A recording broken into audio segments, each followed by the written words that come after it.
ब्रह्मा मुरारी त्रिपुरांतकारी भानु शशी भूमी सुतो बुधश्च गुरुश्च शुक्र शनिराव केतव कुर्वन्तु सर्वे मम सुप्रभातम। श्री गुरुदेव दत्त, श्री स्वामी समर्थ। सुप्रभात मंडळी, अध्यात्म कलियुगातल्या चॅनलवरती मी वैदिक ज्योतिषी गणेश शास्त्री शुक्ल आपल्या सर्वांचे स्वागत करतो। मित्रांनो, हे साप्ताहिक राशी भविष्य जे असणार आहे 8 जुलै ते 14 जुलै 2024। अजूनपर्यंत आपले चॅनल जर आपण सबस्क्राईब केले असेल सबस्क्राईब करा, लाईक करा, शेअर करा, सबस्क्राईब करा, बेल आयकॉन दाबा, जेणेकरून व्हिडिओ अपलोड झाल्यावर सर्वप्रथम आपल्याला पाहता येईल। इतर कुठल्याही ग्रुपवर लिंक येण्याची वाट पाहावी लागणार नाही, कारण 12 व्हिडिओ एकाच ग्रुपवरती 12 लिंक सेंड करणं, पाठवणं, शेअर करणं जरासं जड जात आहे किंवा इतर ग्रुपमध्ये त्यांना त्रासही होऊ शकतो। त्यामुळे 12च्या 12 राशींचं वेगळं आपण पाठवू शकत नाही। त्याकरिता जर आपली राशी साप्ताहिक राशी भविष्य, दैनिक भविष्य आपल्याला जर पाहायचं असेल तर आपण स्वतःहून हे चॅनल सबस्क्राईब करा। चला तर सुरू करूया 12 राशींचं साप्ताहिक राशी भविष्य 8 ते 14 जुलै 2024। तुळ राशी।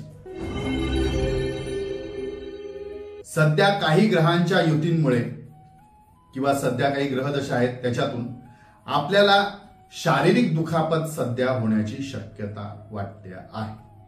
आता असं सांगितलंय म्हणून काहीतरी होईलच असं नाही, आणि आपण त्या नकारात्मक विचारात जाऊ नका। मी घडणाऱ्या गोष्टी सगळ्यांच्या बाबतीत ते घडत नाही, ढोबळ मनाने लिहिलेलं असतात प्रत्येक राशींचं। परंतु आपण जर एखादं मनात डिप्रेशन गेलं नाही, मला आता काहीतरी होणारच आहे, तर असा काही विचार करायला जाऊ नका। परंतु काहीतरी थोड्या बाबतीत का होईना, जिथे हात जायचं तिथे बोट जाईल, जिथे बोट जायचं तिथे नख जाईल, अशाही गोष्टी काही घडू शकतात। तर अशा काही गोष्टीतून दुखापत होण्याची शक्यता आहे। त्यामुळे आपण जर जड कामे करत असाल, हार्ड वर्किंग, जास्त काही उचलण्याचं, कापण्याचं वगैरे, आगीशी संबंधित अशा काही गोष्टी जर आपण करत असाल, कटिंग मध्ये असेल, तर या ठिकाणी थोडंसं जपून कामे करा। एखाद्या विचाराने, एखाद्या टेन्शनने आपण ते काम करायला जाल आणि त्याच्यात आपल्याला थोडीशी अशा पद्धतीने सुद्धा दुखापत कदाचित होऊ शकते। तर त्याच्याकडे आपल्याला सावध राहून कामे करायचे। अग्नीशी संबंधित असणाऱ्यांना तर मी जास्त सांगतो की अशा काही गोष्टीतून आपल्याला थोडासा त्रास होत असेल, आपण हे राशी भविष्य ऐकत असाल आणि जर अशा काही गोष्टी या सप्ताहात किंवा पुढच्या सप्ताहात जर घडल्या तर नक्की आपण कमेंट करून मला कळवा, म्हणजे जेणेकरून माझ्या अभ्यासासाठी मला बरं पडेल की किती % या गोष्टी घडल्या आहेत, आणि आपल्या राशी सहित आपल्या नक्षत्र सुद्धा कळवा, म्हणजे कुठल्या राशींना त्याचा जास्त त्रास झाला माझ्या अभ्यासासाठी जरा मला बरं पडेल।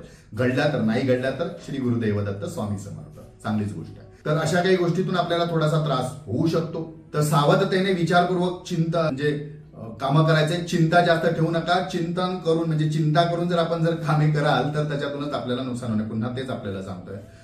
आणि अशा काही गोष्टीतून, काही टेन्शनामुळे किंवा काही बोलल्यामुळे जवळील व्यक्ती कायमस्वरूपी आपल्या एखाद्या लहानशा चुकीच्या कृतीमुळे, करू नये अशी गोष्ट आपल्याकडनं घडली, बोलू नये अशी गोष्ट आपण चुकून बोललात तर योग्य वेळी त्याची माफी मागा। अशाच काही गोष्टीतून आपल्याला आपल्या जवळील व्यक्तीचा दुरावा सहन करावा लागेल, तो कायमस्वरूपी सुद्धा असू शकतो।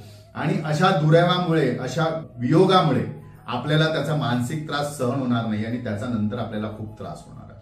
आपल्या लहानशा चुकीमुळे चांगली व्यक्ती आपण गमावू शकता, याकडे लक्ष द्यायचं। तर बोलताना, काही कृती करताना, सांगताना विचार करून अशा गोष्टीतून काही त्रास होणार आहे। या सप्ताहात आपल्यासोबत अशा काही गोष्टी घडू शकतात, त्यानुसार वागा। आपल्या कामाची योजना ठेवा, आपल्या कामाचं नियोजन करा। काम करताना एखाद्याला काही समजून सांगायचंय, काही चुकत असेल, काही चुकणार असेल, काही तो चुकीचं करतोय तर ते शब्दप्रयोग चांगले ठेवा। उगीच टोमणा मारून चुकीच्या पद्धतीने सांगायला जाऊ नका, नाहीतर मोठे नुकसान या सप्ताहात आपले होऊ शकते। या सप्ताहात आपल्यासाठी शुभ तारखा असणार आहे 9 आणि 11, शुभ अंक असणार आहे 2 आणि रंग असणार आहे पांढरा। याचा आपण लाभ करून घ्या। मागच्या सप्ताहामध्ये अंगारकी संकष्टीला मी जे उपाय सांगितले होते तेच आपल्याला ह्या 9 तारखेला मंगळवारी अंगारी योगावरती जी विनायकी चतुर्थी आलेली आहे त्या दिवशी ते करायचं आहे। जर सतत काही असा त्रास होतील, चुका घडत असतील तर गणपती अथर्वशीर्षाची आवर्तन आपल्या घरामध्ये, आपल्या कुटुंबासाठी, कल्याणासाठी करून घ्या। गणपतीची आराधना करा, किंवा एखादा प्रसिद्ध गणपतीचं देऊळ असेल किंवा स्वयंभू गणपतीचं देऊळ असेल किंवा अशा काही गोष्टी असतात जिथे जागृत गणपतीचं देवस्थान असतं, अशा ठिकाणी आपण जा। 21 प्रदक्षिणा काढा, गणपतीची लहान अशी पूजा करा, अर्चना करा। या सर्व गोष्टीतून थोडासा मानसिक त्रास कमी होईल, चांगली बुद्धी गणपती बाप्पा आपल्याला देतील। मित्रांनो, आपले चॅनल अजूनपर्यंत आपण जर सबस्क्राईब केले नसेल तर सबस्क्राईब करा, लाईक करा, शेअर करा आणि बेल आयकॉन दाबा, जेणेकरून सर्वप्रथम व्हिडिओ आपल्याला पाहता येईल, नोटिफिकेशन येईल। इतर ग्रुपवरती लिंक पाहण्याची, वाट पाहण्याची आपल्याला गरज भासणार नाही। चला तर पुढच्या आठवड्यात नक्की भेटूया याच ठिकाणी ह्याच वेळी. तोपर्यंत सर्वांचे धन्यवाद.